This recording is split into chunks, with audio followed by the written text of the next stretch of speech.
Hello and welcome back to another episode of The Longing, where today we will be continuing to read The Golden Age by Kenneth Grahame. So, let's get going.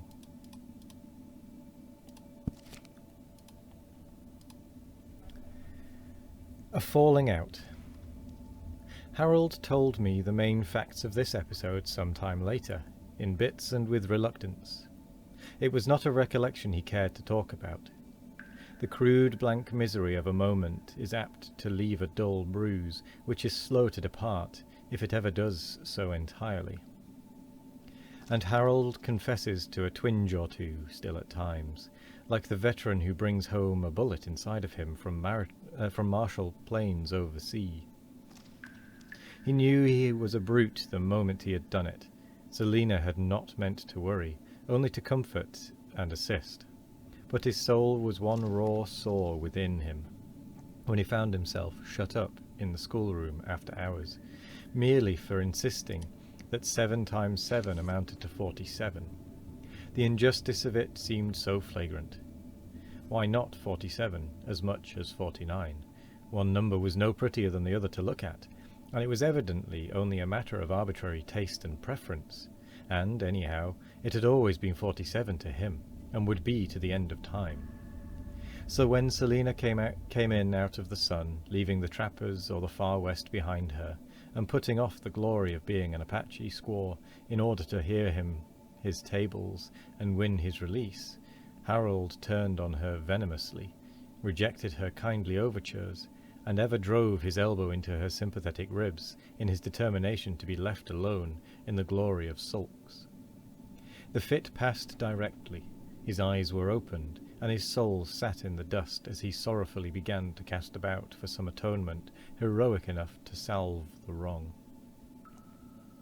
Of course, poor Selina looked for no sacrifice nor heroics whatever. She didn't even want him to say he was sorry. If he would only make it up, she would have done the apologizing part herself. But that was not a boy's way. Something solid, Harold felt, was due from him, and until that was achieved, making up must not be thought of, in order that the final effect might not be spoilt. Accordingly, when his release came, and poor Selina hung about trying to catch his eye, Harold, possessed by the demon of a distorted motive, avoided her steadily, though he was bleeding inwardly at every minute of delay, and came to me instead. Needless to say, I approved of his plan highly. It was so much more high-toned than just going and making up tamely, which anyone could do, and a girl who had been jobbed in the ribs by a hostile elbow could not be expected for a moment to overlook it, without the lineament of an offering to soothe her injured feelings. "I know what she wants most," said Harold. "She wants that set of tea things in the toy shop window, with the red and blue flowers on 'em. She's wanted it for months, because the dolls are getting big enough to have real afternoon tea, and she wants it so badly that she won't walk that side of the street when we go into the town, but it costs 5 shillings. Then we set to work seriously, and devoted the afternoon to a realization of assets and the composition of a budget that might have been dated without shame from Whitehall. The result worked out as follows. S.D. by one uncle, unspent through having been lost for nearly a week, turned up at last in the straw of the dog kennel, 2-6. Carry forward 2-6. S.D. brought forward 2-6 by advance from me on security of next uncle, and failing that, to be called in at Christmas. 1-0. By shaken out of missionary box with the help of a knife blade. They were our own pennies and a forced levy. 0-4. By bet due from Edward for walking across the field where Farmer Larkin's bull was, and Edward bet him 2p he wouldn't, called in with difficulty. 0-2. By advance from Martha on no security at all, only you mustn't tell your aunt. 1-0. Total 5-0. And at last we breathed again. The rest promised to be easy. Selina had a tea party at 5 on the morrow, with the chipped old wooden tea things that had served her successive dolls from babyhood. Harold would slip off directly after dinner, going alone so as not to arouse suspicion, as we were not allowed to go into the town by ourselves. It was nearly 2 miles to our small metropolis, but there would be plenty of time for him to go and return, even laden with the olive branch neatly packed in shavings. Besides, he might meet the butcher, who was his friend, and would give him a lift. Then finally at 5 the rapture of the new tea service descended from the skies, and retribution making up, at last, without loss of dignity. With the event before us, we thought it a small thing that 24 hours more of alienation and pretended sulks must be kept up on Harold's part, but Selina, who naturally knew nothing of the treat in store for her, moped for the rest of the evening, and took a very heavy heart to bed. When next day the hour for action arrived, Harold evaded Olympian attention with an easy modesty born of long practice, and made off for the front gate. Selina, who had been keeping her eye upon him, thought he was going down to the pond to catch frogs, a joy they had planned to share together, and made after him.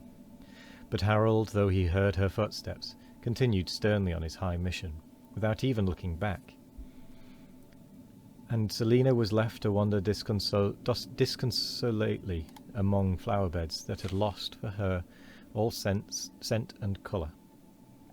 I saw it all, and although cold reason approved of our line of action, instinct told me we were brutes.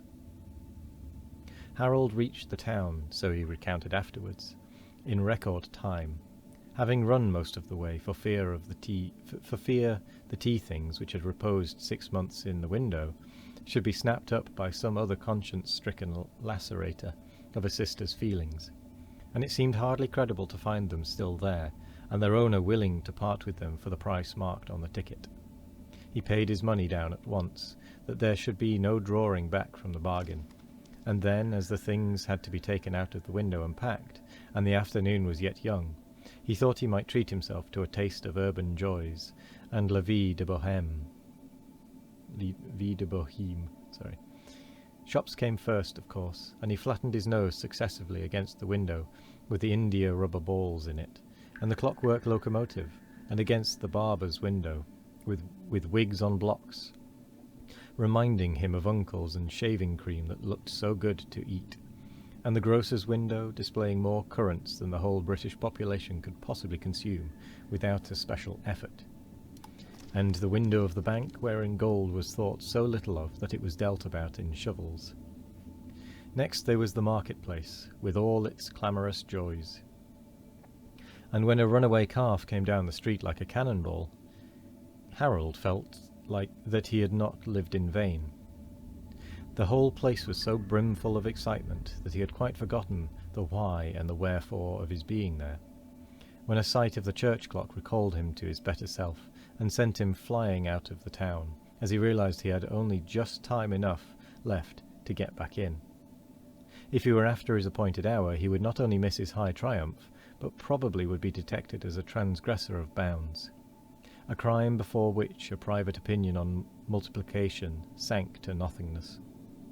So he jogged along on his homeward way, thinking of many things, and probably talking to himself a good deal, as his habit was, and had covered nearly half the distance, when suddenly a deadly sinking in the pit of his stomach, a paralysis of every limb, around him a world extinct of light and music, a black sun and a reeling sky.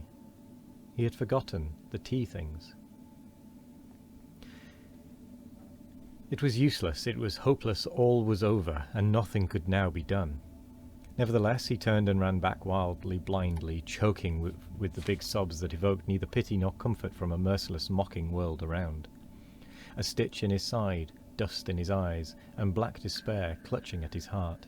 So he stumbled on, with leaden legs and bursting sides, till, as if fate had not yet dealt him her last worst buffet, on turning a corner in the road, he almost ran under the wheels of a dog-cart, in which, as it pulled up, was apparent the portly form of Farmer Larking, the arch-enemy whose ducks he had been shying stones at that very morning.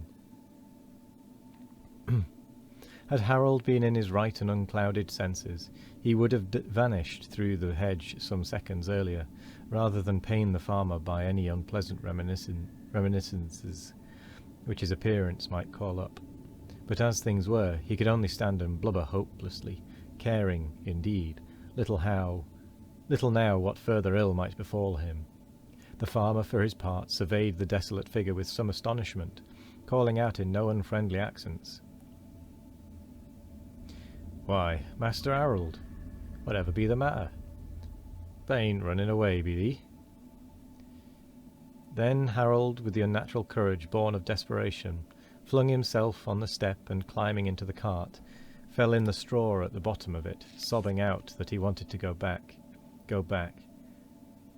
The situation had a vagueness, but the farmer, a man of action rather than words, swung his horse round smartly, and they were in the town again by the time Harold had recovered himself sufficiently to furnish some details. As they drove up to the shop, the woman was waiting at the door with the parcel, and hardly a minute seemed to have elapsed since the black crisis, ere they were bowling along swiftly home, the precious parcel hugged in a close embrace.